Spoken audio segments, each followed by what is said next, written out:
What's up, beautiful people? This is Pretty Girl Love Trap content. This is my recap slash review for Winning Time Season 1, Episode 6, Memento Mori. Okay, so we are picking up where we left off last episode. This triggering accident that Jack McKinney went through. Okay, he fell off his bike. It looked brutal, but it looks like, there's hope after all. Okay, so we see, his assistant Paul Westhead. He's, going to the office because he thinks Jack stood him up, and got, too involved with work. But no, Jack is not there. But who's in his office? None other than Pat Riley. Okay, Pat is just reviewing some tape. You know how it is. He's, try to be retired, try to stay away from things, but no, he loves basketball. Who could blame him? Okay, so Westhead, he goes on this Shakespearean rant and pretty much talking about, I want to say is Hamlet. He was quoting some Hamlet lines, pretty much talking about, being not ready for the throne and, all this mumble jumble, okay? But he was low key foreshadowing his entire fate because he gets a call from Jack's wife stating that Jack was in an accident, okay? And of course, he's all distraught, all right? So we see your boy Magic. It's pitch time, okay? We see all the shoe companies trying to get a piece of your boy Magic, okay? We see Converse, we see Adidas, we see Puma, and we see Nike, okay? Nike is such a beginning company at this point, they wasn't even able to get a true meeting, okay? The representative just kind of low-key just got Magic in the hallway or whatever. He's explaining like, hey, we're a startup company. Here's an example shoe. We got Magic on the back, like the shoe was fire. And yeah, like build with us, okay? If you're betting on yourself, you can bet on us, okay? I'll give you $1 per shoe that we ship and plus some stock dividends. And yeah, rock with your boys, okay? And Magic, he's feeling the shoe, but it is a low key risk, okay? Nike is not as a name as it is today. Adidas, Converse, those brands are pretty much supreme at this point. Okay, so he takes the card from the guy and goes on his merry way. All right, so we see Paul. He's like the worst person to have when you're going through something because he just freaks out of everything. He's hella high strung, okay? Low key me a little bit, okay? And so he, of course, goes crazy when he sees Jax, all bruised up.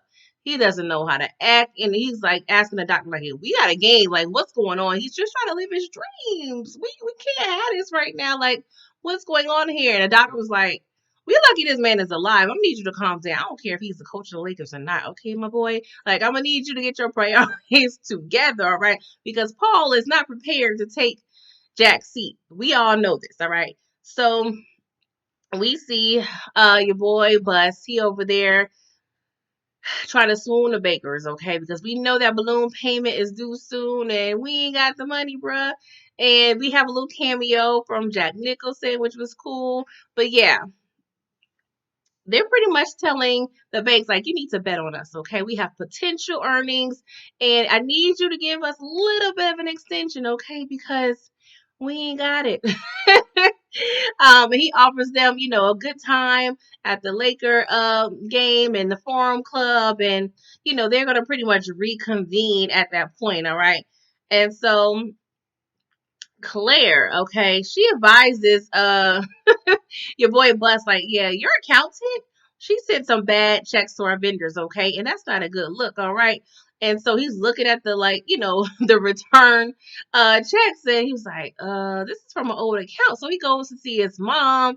She's kind of going through something over here, and your girl Jeannie just trying to go ahead and calm her down.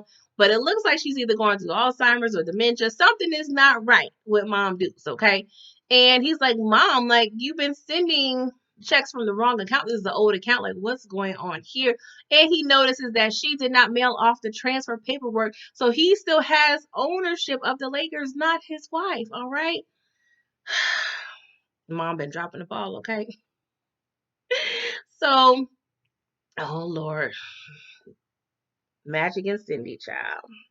So Cindy's dad is coincidentally in town, okay, and he is helping Magic, review his contract, paperwork and the, options he's been, receiving from all the shoe deals, what have you. And yeah, they landed on real thick, okay. And I'm like, wasn't he a car dealership, like car dealer, like he sold Magic his Benz? How are you able to I mean, of course you review documents and contracts as a, car dealer, that's, part of your job. But this is a whole nother realm, boo boo. This is entertainment, this is sports, like Magic. But I guess sometimes when you don't really have many people in your corner that's, educated in that sense, like I guess you can get what you could choose from, okay? And I guess for, pretty small fee, all right. So Wes, we see he's prepping Paul for this press conference, okay? They trying to, make this whole Jack McKinney accident look as minimum as possible because we don't want to alert anybody that there's trouble in paradise, okay? Because we can't have that, all right? We're on the roll. We need to make sure that we are all good, okay, with these press people, okay? Because we know how shady they can be. So yeah, we're at the Forum Club, okay? And I'm like, I did not realize that they really had a club up in here. That's good to know, right? So we see all the players there with their girls. We see Nixon, we see Cindy, of course, over there, and we see Iman. She was actually married to Spencer at this time. So I was like, okay, that's a cute little cameo, okay? And we also see Richard Pryor, who's played by Mike Epps, and I wasn't too surprised that he was playing Richard Pryor because it was supposed to be a movie, but I was surprised to see him actually in this show. So it was good to see him. I'm like, okay, get your little check, my Epps. And he is really spitting some game to Magic. He was like, these people are going to spit you up and eat you out and chew you. Like, they're going to really just transform you, okay? So remind me, what is your first name? He was like, Urban. Yeah. Say poop be gone to that name because right now you are going to be Magic. And the white man's pretty much going to be using you for every little thing that you are worth. Okay. So be prepared because this is a difficult business, my boy. Okay. And we see this real doctor. He over there trying to promote, I guess, freebase or what have you. So everybody was like, we good. We about that. But we see Spencer Hayward, his eyes twinkling a little bit. I'm like, bruh, no. Crack is whack. Don't do that. Well, crack wasn't really out, but like I said, it's probably like freebase or what have you. So Bus asks Magic to, meet the people from the bank or what have you to let them know, like, hey, we got talent equaling, we have the monies, okay? So we will be good on our investments, all right? And so Cindy, she comes over there, swooning everybody, talking about autographs, and she's, has a pen so she could sign the autograph, or he could sign the autographs. Like, she just being too helpful at this point. She is doing way too much, okay? She's speaking French all the time with this wee mess. I'm like, bruh, like, what are we doing here? I'm just so over at this point. And so, plus he continues to wine and dine the bankers, and they agreed to a deal. He was like, okay, give us an extension till after the playoffs because I'm sure we are going to win the championship. And when we win this championship, you're going to get your money, all right? So we at the hospital. The team showed up showing support. And Cooper, he's really just, just stressed out about his position. And Spencer Hayward was like, hey, bro, like, cheer up. You know what I'm saying? You are an asset. Nobody makes it to the NBA on purpose. Like, you are definitely good for our team or what have you. And it's cool for him to say that because technically, they, are in the same position. And so soon as Spencer was saying, your boy Paul was the only fool that didn't recognize it, of course, Paul walks right behind him. And then, of course, it's awkward. Okay. I'm like, oh, Lord. They exchange a look, and I'm like, Lord Jesus. TV, good old TV. Everything just happens at the right time or the wrong time, depending how you look at it. All right. And so we see Cindy over there with this bouquet of flowers on behalf of her Magic.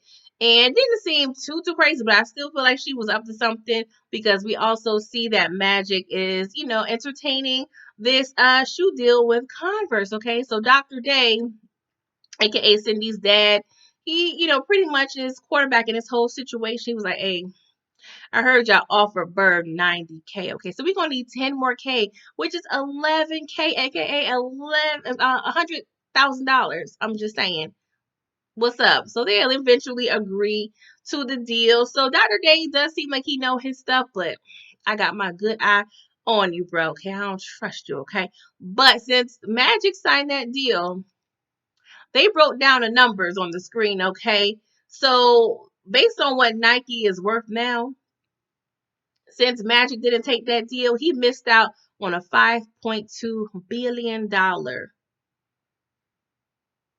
Okay. That missed opportunity made your girl heart flutter. I'm like, but you can't be too mad because that really would have been risky. You really would have to have some faith and some foresight and all types of praying grandmamas to really really know that this deal would have been successful with Nike, okay? Because the bankers were really shading Nike at the Forum Club. So Magic went ahead, went with Converse, okay? And it was like the supreme brand at that point between them and Adidas. So Dr. Buss, you know, he's at his mom's and, real doctor, well, another doctor, a medical doctor shows up and was like, your mom just needs some rest, but I need her to come by and take some tests, when she feeling, up to it because something is up. Okay. And so Bus, he's kind of giving us a little bit of childhood history. Apparently, his mom got pregnant with him when she was 19. Their dad left, so she pretty much was a single mom her way through school. Just doing what single mothers do, trying to do the best that they can. So it was good seeing that little bit of, history laid out for us. All right. So Paul, he has to serve as coach now, okay? He just stressed me out, y'all. Like, I can't. Like, he need like a Xanax or something to calm his little nerves. And so, of course, he's spewing old Shakespeare in the locker room. The team was like, bruh, what is going on? And the team was kind of ragging on Magic for not showing up at the hospital, which I was surprised too. And it was telling him like, yeah, your girl came out with some flowers. He was like, she did. I didn't authorize that. So of course he pissed. So he meets her in the hallway, and of course he's giving her the cold shoulder because he was like, "You making me looking like real stupid up in here. My team telling me you showed up with all them flowers. Like you did too much, girl." Just in the nick of time, Dr. Day comes in with Jeannie Bus getting a tour, and he talking French too, talking about we opportunity, opportunity, opportunity. So Cindy goes on her merry way, and Magic and Dr. Day, they pretty much have a conversation, and Magic was like, well, I'm not really in the, let's say, the settling down spirit at this, busty age that I am. So I need you to break up with your daughter for me, okay? And we can continue business. And Dr. Day was like, all right, cool, bro. I'm like, oh, that's cool. You gonna break up with your that's too much. Like, really, really. I don't know most dads that would do that. I mean, of course, it seems like there are opportunities anyway, but dang, that's cool. You gonna break up with your daughter for Magic? Mm. Guess money in the green is supreme, okay? So yeah. Jack McKinney, he goes into a coma and everybody's stressed out. And then we see Dr. Day visiting Cookie at her university and hands her some tickets to the Laker Detroit game because the Lakers are coming into town and he would like for her presence to be there, okay? And the episode ends. I was like, oh, Dr. Day, you on demon time. Like, for real, you don't have no cold, bro. But it's a cold war after all, y'all. But this was another great episode. I really, really enjoy it.